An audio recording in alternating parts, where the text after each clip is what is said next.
false doctor like me, Professor Phinnemore.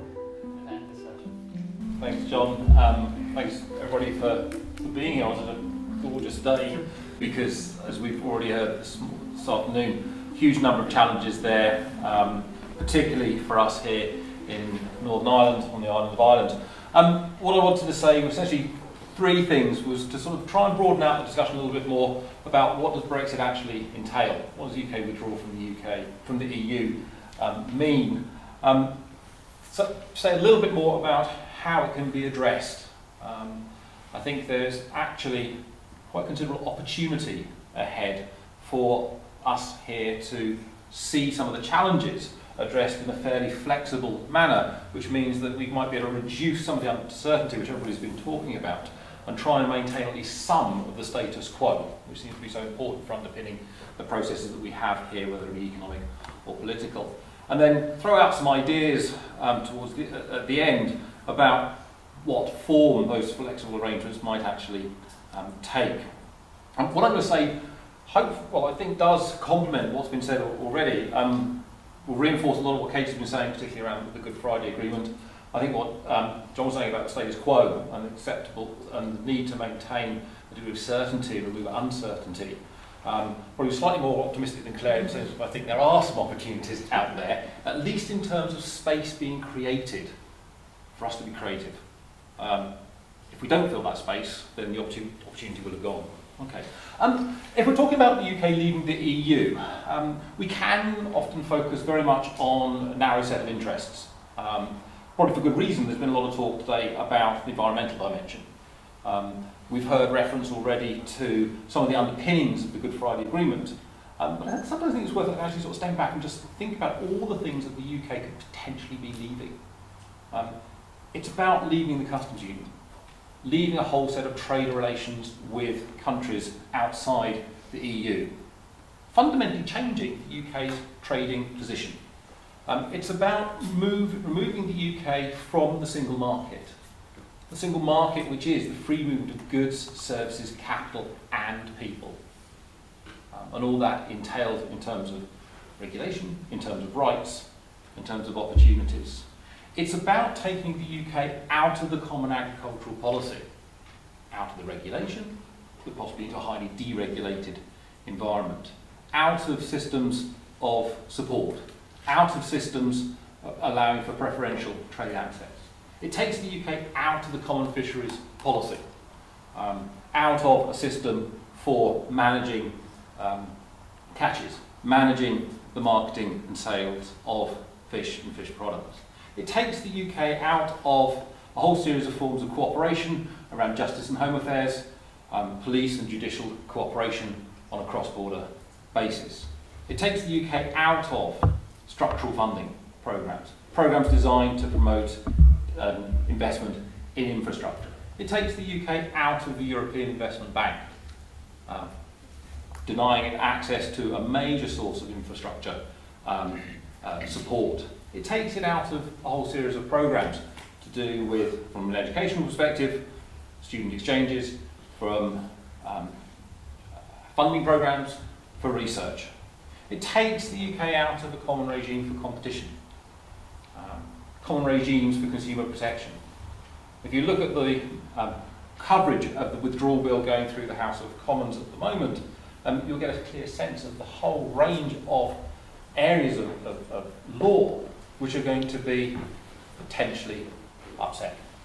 Okay. Now, one can argue, quite coherently I think, that there are opportunities in all this. Just because the UK has been a member of the EU for so long doesn't necessarily mean to say it actually agrees with all the policies and regulations which actually exist. There are opportunities in there. But I think the big challenge around Brexit, around the UK withdrawing, is the great uncertainty which pulling out of all these different mechanisms creates. It's an uncertainty which is exacerbated by the fact that there is no clarity about what's going to happen next. It's a sense of uncertainty which is compounded by the fact that there are lots of consequences of Brexit that simply were not thought through in advance of the referendum. And I fully endorse what Claire was saying here about the Irish dimension. Despite the efforts of a number of people around here to try and raise the profile, it simply did not resonate. either really domestically, where we had a very truncated referendum campaign. If you think back, it took us 3 weeks to get over the question of opposition following the Assembly elections, and then we got about 2 weekends when the BBC dedicated a Sunday politics show to actually the referendum coming up. We were distinctly unprepared.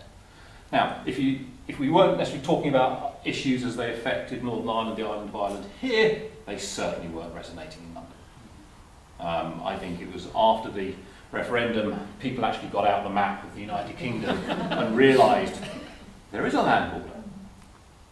Not that everything to do with Brexit here, it revolves around the border, but the border obviously throws up a whole series of economic, social, political and legal questions.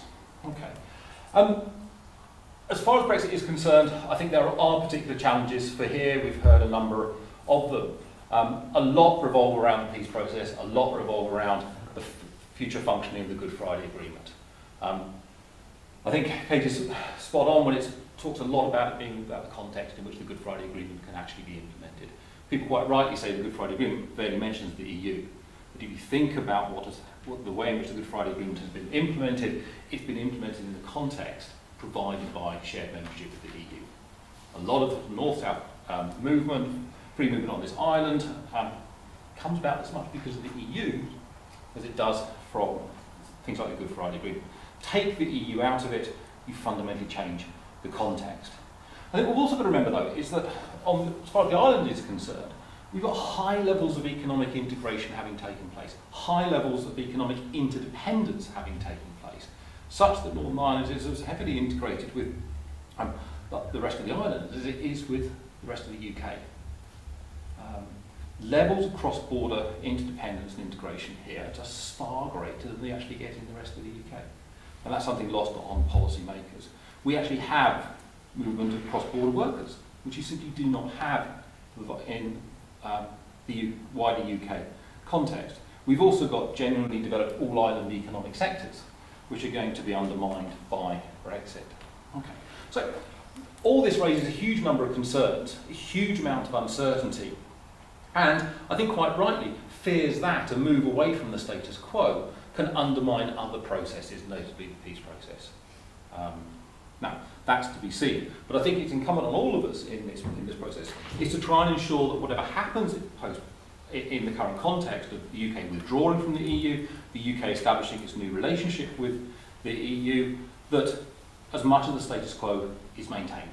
Because that status quo maintains a high degree of certainty than we currently have at the moment. Now, how might this be possible? Well, if you look at British government positions, not that there's a huge amount of consistency in there, they all seem to be, though, pointing towards a hard Brexit. A hard Brexit which is driven mainly by English nationalist interests and interests in certain parts of the Tory party. There's an assumption that the UK leaves and that the whole regime which the UK sets up with the rest of the EU will be UK-wide. Now, that might be where a lot of people would like the process to lead, a single arrangement for the whole of the UK. But I think we've got to look at the fact that there's precedence within the EU for particular arrangements being established for particular parts of states. What we refer to in the jargon as a differentiated withdrawal. That actually, the UK is leaving, Northern Ireland as part of the UK will be leaving, but the actual terms of withdrawal and the terms of the future relationship could be different as regards Northern Ireland compared to the rest of the UK. Now, there's precedent for that. Mentions have been made in the Oroptus report, which referred to the German example. There are other parts of the EU where member states have certain parts of their state in a different relationship. Greenland is an obvious one. There are certain elements, certain parts of non-member states who have a slightly different relationship with the EU than the rest of the UK. Kaliningrad would be one of them, Svalbard in Norway. Now, there's no direct comparison with Northern Ireland, but there is this principle out there that you can treat part of a state differently.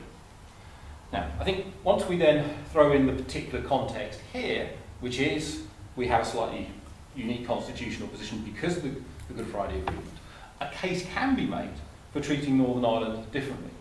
And that case, I think, has been effectively made throughout the last 15 months by particularly the Irish government, but also other EU 27 member states, and I think less publicly, but also behind the scenes by the British government as well, saying that you have to find, or you have to recognise that Northern Ireland, the island of Ireland, is unique.